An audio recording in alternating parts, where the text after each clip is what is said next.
I want to say thank you very much to Eric Marandino, who's here chatting with me. Eric, usually when you and I talk, it's about jiu-jitsu because you are a second degree black belt under Marco Alvin, and you teach and compete, excuse me, for Team Link in Ludlow, Massachusetts. And so normally you and I would be talking about technique, we'd be talking about rule sets, those kinds of things. But now that everybody's under quarantine and doing their part to contribute to social distancing, I started to realize how amazing the people in my jiu-jitsu community are and how much useful information individuals have that might be relevant to their experiences. So you're one of the first people that I thought of when I thought about having these kinds of conversations. You're an EMT or an emergency medical technician in Connecticut. And I thought that it would be interesting to hear from you what kinds of things you're seeing. So first of all, thanks so much for talking with me. I appreciate it. Well, thank you for having me. And then the second thing I wanted to do was just ask you real quick, what is your profession? Where do you work? And what is a typical day like, if you don't mind sharing?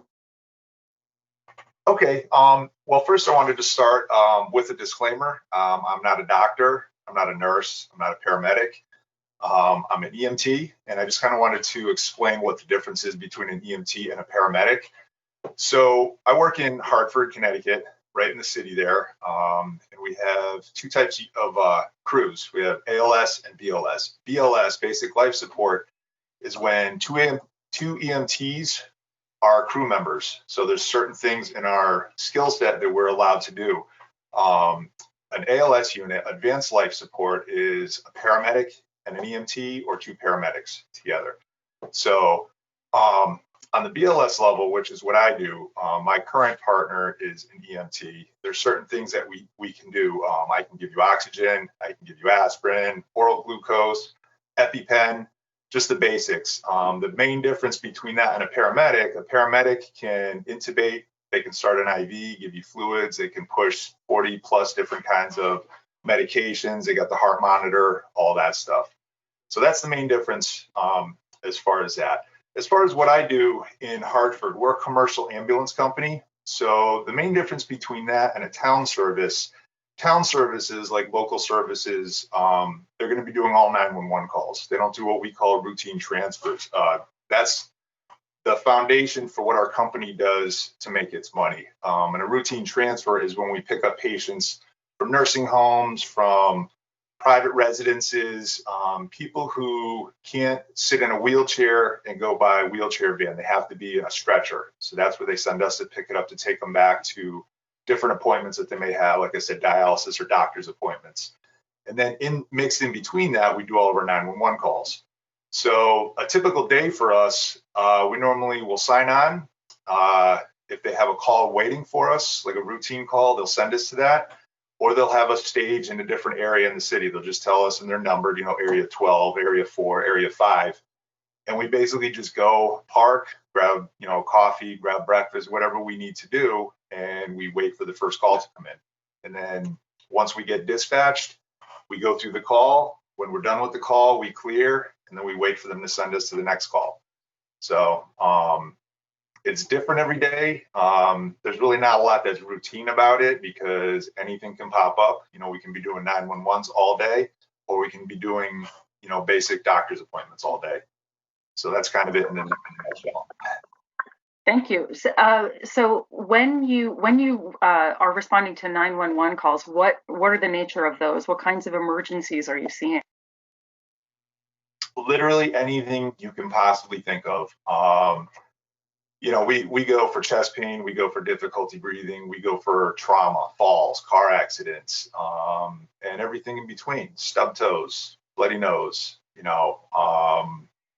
headaches, nausea, anything you can possibly think of. The healthcare system, unfortunately, is very broken. I don't really want to get into that aspect of it here.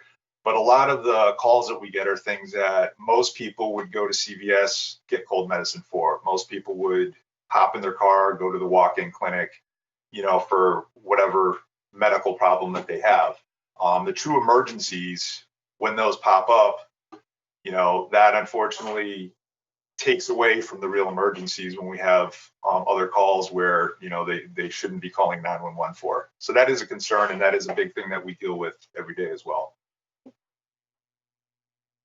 Thanks for that. I'm muting myself when you're talking to make sure that it's clear. So so it always takes me a second to unmute myself. But so like with so many other people and so many other professions, I imagine that the pandemic, the COVID-19 situation that we're all living in has changed your work. And I'm wondering what changes you've seen in the typical work day that doesn't actually exist. That's actually a great question. There's two major things that I have seen that have changed. The first one is our call volume for 911 calls has come down drastically. I think people are scared, you know, to go out for one. I think people are realizing, well, maybe this isn't a real emergency. I don't really need an ambulance to come and take me to the hospital. So people are understanding, you know, what it is and how big of a constraint that's putting on the EMS system, you know, to call us for something that really isn't warranted for an ambulance. The second thing is when we get a call for somebody who might be suspected for COVID-19, we go through the screening process. And if there's any suspicion whatsoever that that is the case, our protocol immediately ramps up, our precautions ramp up. Our time with the patient is probably 5 times what the normal is because of all the precautions, all the notifications we have to do, and everything that's involved with that. So right now, I almost feel like it's the calm before the storm because it has been very slow for the last couple of weeks here. If this does turn into a pandemic, like they're thinking that it possibly could, and we get overwhelmed with patients like that, that's what the concern is going to be, because our units are going to be tied up for a much longer time for each person that's involved. Yeah, so you were saying that if there is a suspicion of COVID-19, then your protocols ramp up and that takes time. But they're, of course, designed to keep you safer. Can you talk a little bit more about what those protocols are? Yes. Masks, obviously, if there's any suspicion, even with flu season, even if someone says they just have a cold or allergies or anything like that, we're still wearing masks, you know, for normal day-to-day stuff. If there's a suspicion for COVID-19, immediately we go masks, we go goggles, we go gowns, gloves, obviously. But then our whole assessment process changes. You know, we try to do the assessment from the door to their apartment or their house before we even walk into there. Get as much information as we can. If they're still suspected for that, and if they're able to walk or walk with assistance of one of us will go in there, talk to the patient, assess them, see what needs to be done. And the other one, the partner, will go down, contact a supervisor, let them know what's going on, give them the details of the call. And then we have to get on with CMed right from the house before we even take the patient out, get in contact with the hospital, get a doctor on the line who then goes through his screening process, talks to the patient directly. He will decide, depending on how overwhelmed the hospital is, does it warrant them being transferred, or do they just self-isolate for a few more days? So, you know, if he deems it necessary that they come to the hospital, we take them in. When we get to the hospital, they have their entire procedures there through triage, you know, and that's a whole nother process once we get in there. The hospitals right now are sectioning off entire floors just in preparation for, you know, anticipating that this is going to be a big deal with many more patients than we already have. What else are you seeing in the hospital, and what kinds of conversations are you having with the doctors and nurses and the administration there? I think the stress level with everybody across the board, everybody is pretty much on edge. None of us want to get the call that it's suspected COVID, obviously. You know, in the hospitals, the thing about supplies running low, that's a real thing. You know, when the number of supplies that they're using is quadrupling almost overnight, that's because every time a nurse goes into a room, they got to put glove on, they got to put gowns on, they got to put goggles on. You know, they got to put all their protective equipment on. They come out of the room, they got to take it off, dispose of it. If they got to go back in, they have to put that stuff back on. So for one person, for one nurse, that could be dozens of times during the day. And I don't think that's, people who aren't in the healthcare field may not understand that as far as like, why is the equipment just going so fast? So that is, that. The other concern is the long hours. Most of us work 12-hour shifts. People with family, children, elderly, we're in and around this all day. A lot of people are afraid to go home after this. So that is a huge concern. The stress level, definitely, you can feel it. And it's not, you mentioned that it's kind of the calm before the storm, which is for many things, the waiting is almost as bad as what's coming, as what you're waiting for. Thank you. Go ahead. No, I'm good. Okay. So you had also mentioned that calls for kind of the typical 911 things are down, which is great because it indicates that people recognize that you're going to need to be free for for what's coming down the pike. How can people keep themselves safer in their homes so that they don't need to call you for non-emergency things? How can people who are living with the elderly, people with children, what are some of the things that they can do to make sure that they don't need you right now? It's pretty much what the media has been saying for the most part. Wash your hands. That's the big one. I still see people out wearing the mask, wearing gloves and everything like that, and they're not using them properly, unfortunately, and that's putting a strain on the supplies for everybody else. If you don't need to go out, don't go out. I see people out and about that there's no need to be going out. If you need food, obviously that's one thing. If you can get it delivered, do that. Be aware of who you're in contact with. If you go out and you're meeting 2-3 people, you may not know all the people that they've been in contact with, and then it becomes exponential after that point. There's a reason why they wanted everybody quarantined. The 2 weeks that they initially said was more of a Band-Aid, I think, to kind of alleviate some of the hysteria, to get, to figure out what needs to be done. But the reality is that needs to be extended much longer than 2 weeks. And I think what's going to happen is if they open up businesses and let everybody start going back too soon, it can ramp up again, and then we can have something worse than what we already have right now. So another spike, maybe. Yeah. So you mentioned a couple things, but I'm wondering if you can share what you wish people knew from your perspective. So someone like me who doesn't, as you said, doesn't work in a hospital, is not an EMT. What are the things that you wish that people knew from your perspective about what you're experiencing and also about the pandemic in general? Well, I think the reality, I think my job in general, I take it for granted what I do day in and day out, just for everything across the board. And talking with friends that don't understand what I do, they're very surprised at what I do. The question I get a lot is like, they really let you drive the ambulance? Like I laugh at that because that's an actual question. Like, people don't understand what it is that we do. I think just people being more aware. They don't think it's going to happen to them. They read conflicting news reports. You shouldn't be getting your medical advice off of CNN or Fox News. If you have questions, go to a CDC website. Dr. Anthony Fauci, he's the head of infectious disease control.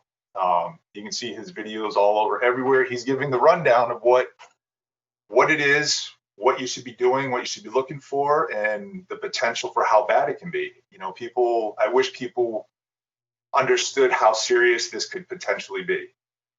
That's the bottom line, because the people that are saying, well, I'm healthy and I don't have any health issues or anything like that. No, so you're probably not at much of a risk, but there are people across the board who are getting sick and dying. 40-year-olds who are in perfect health that have no other underlying issues, they're coming down with it and they're dying. So it can hit anybody, it can affect everybody, and it's affecting everybody differently. So I think that's the thing, is I just wish people would take it more serious than what they are. And I think the challenging thing for people to grasp, myself included, is that one of the things that Dr. Fauci has said is that if we do this right, then it will feel like we overreacted, right? Like if we sequester ourselves and are able to flatten the curve, then we'll look around and go, well, we didn't really need to do that, but that just means that we were successful or more successful. I think that is best case scenario. At the end of it, I hope everybody can look at the health industry and say, see, you guys overreacted. I hope that's what when it's all said and done, I hope that's the reaction that they can get. That's best case scenario. Anything less than that, it can get very, very bad. So hopefully that's not what's going to happen. So you mentioned Dr. Anthony Fauci. You mentioned the Centers for Disease Control. What are some other places that people can educate themselves? Some places where maybe you get your information or that are trustworthy? Okay, for me personally, I get almost daily updates from my own company. So we get different information, different protocols are getting rolled out. They keep us up to date on everything, literally daily.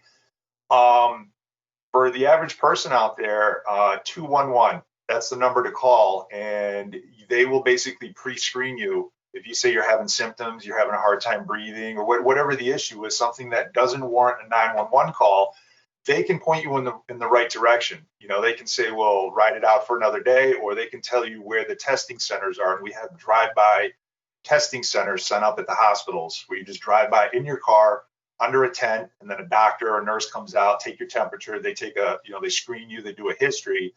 And if they suspect COVID-19, then they can set you up with a test, hospitalization, whatever you might need at that point.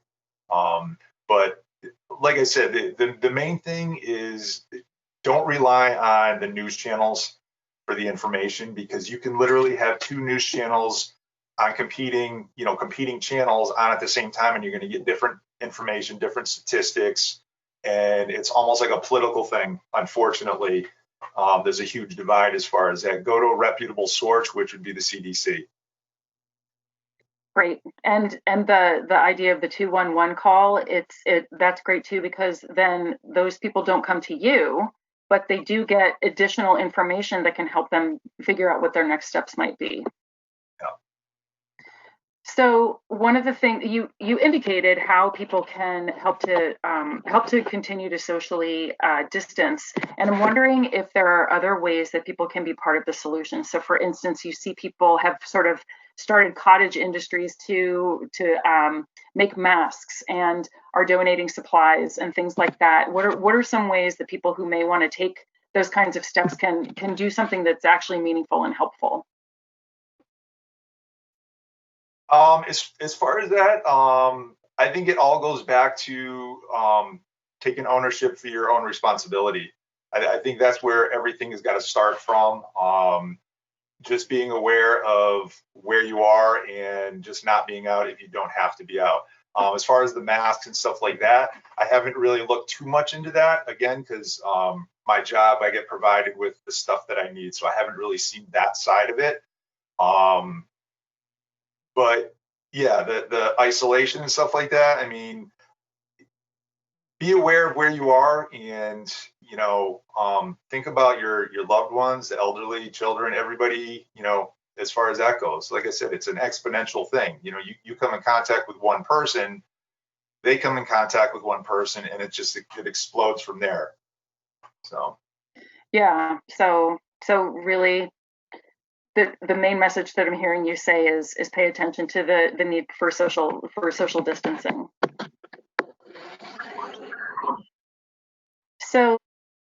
So one last question for you, which is, what have I not asked you, if anything, that you wish I had? What are other things that you think people need to know, or that I should have asked that I didn't ask you? Well, I think this is almost a follow-up to your last question there, as far as what can people do. Obviously, like, don't physically be out and about in crowds. That's like the huge thing. Wash your hands, all that type of stuff.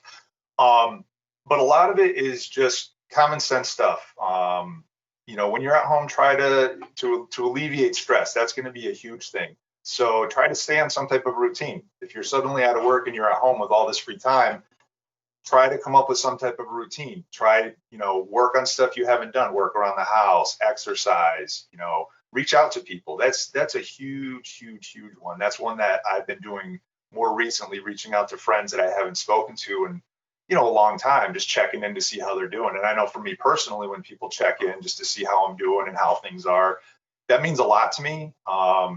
And I know being isolated and not being able to physically be out with your friends and family, that's difficult on a lot of people. But just a simple text that can make the world of difference to a lot of people, but just try to maintain your mental health. I know something too is meditating. That's helped me tremendously. Talking to friends, just reaching out. And you're more on the front lines than than I should say. So if those things work for you, then they'll certainly be able to help me too. So thank you very much, Eric. It was I really appreciate you chatting. I think my motivation in reaching out to you in the first place was very consistent with what you just said, which is yes, we're physically isolated, but we have so many tools available to keep us connected. So let's use them, and let's connect with each other, and let's be a little bit more educated. So thanks for helping us learn a little bit about what you do and what we can do to support what you do. Thank you. So, all right, take care and meditate, and yeah, and I hope that the spike that you're expecting isn't nearly as big as we're worried it will be. So thanks again. Thank you. Bye-bye.